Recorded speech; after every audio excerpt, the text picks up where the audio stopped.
The Fox Texas trio is back. Let's jump right in. It was a mess and a historic week in Congress. Rudy, what do you make of what happened? Right. It was a mess, and looking forward to next week, I'm expecting another political train wreck. I think Senator Cruz is overly optimistic that any impeachment article against any member of the Biden administration, including the president himself, will ever make it to the Senate because of all the dysfunction in the GOP. That's why my word is gridlock. But it's not just for the congressional chaos that he spoke about. My word has a double meaning just for him.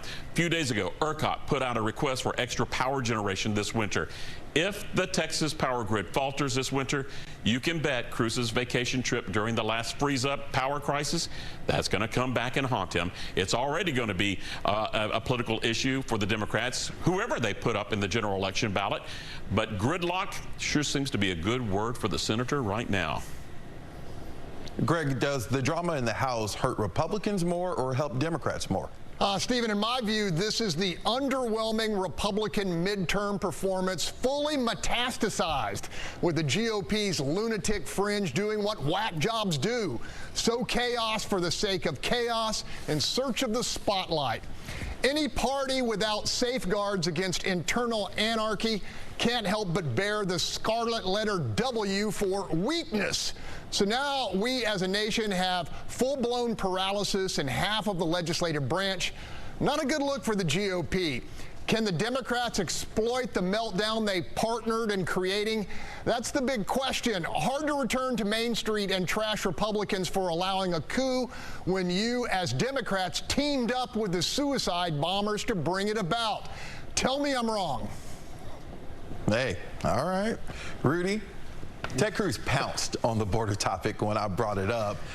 The Biden administration now saying there needs to be some type of structure built. Is it too little too late? Well, you know, I think the senator is right. If the Biden handlers don't backtrack on the announcement, I expect if anything goes up by federal contractors, what goes up will be limited and more political smoke and mirrors. Remember, Governor Abbott is still having some wall sections built himself, and the Biden administration's lawsuit against Abbott's border buoys, that's still active.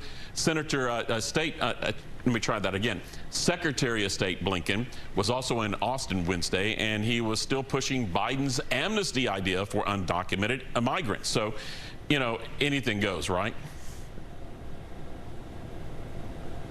Greg, can President Biden salvage this topic on the border? I don't see how, even with a polarizing Donald Trump at the top of the ticket. Let's face it, Joe Biden has done exactly what Republicans said he would do 3 years ago. He has opened the border to millions of uninvited immigrants, and he's attacked fossil fuel production, the Lone Star State's #1 industry and source of generational wealth. In the last statewide election, every Texas Democrat was drubbed by double figures or better. That despite a statewide abortion ban, which should have fueled progressive turnout, but didn't. Biden's border czar still hasn't laid eyes on the Rio Grande, and to top it off, the president is seeking a national ban on semi-automatic rifles. Stephen, even Rudy can see that's a bridge too far. All right, this question is for you both. Ted Cruz says it doesn't matter who he faces next year.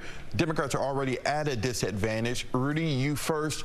Do you think the border issue is just going to mess Democrats any chance of a Democrat beating Ted Cruz?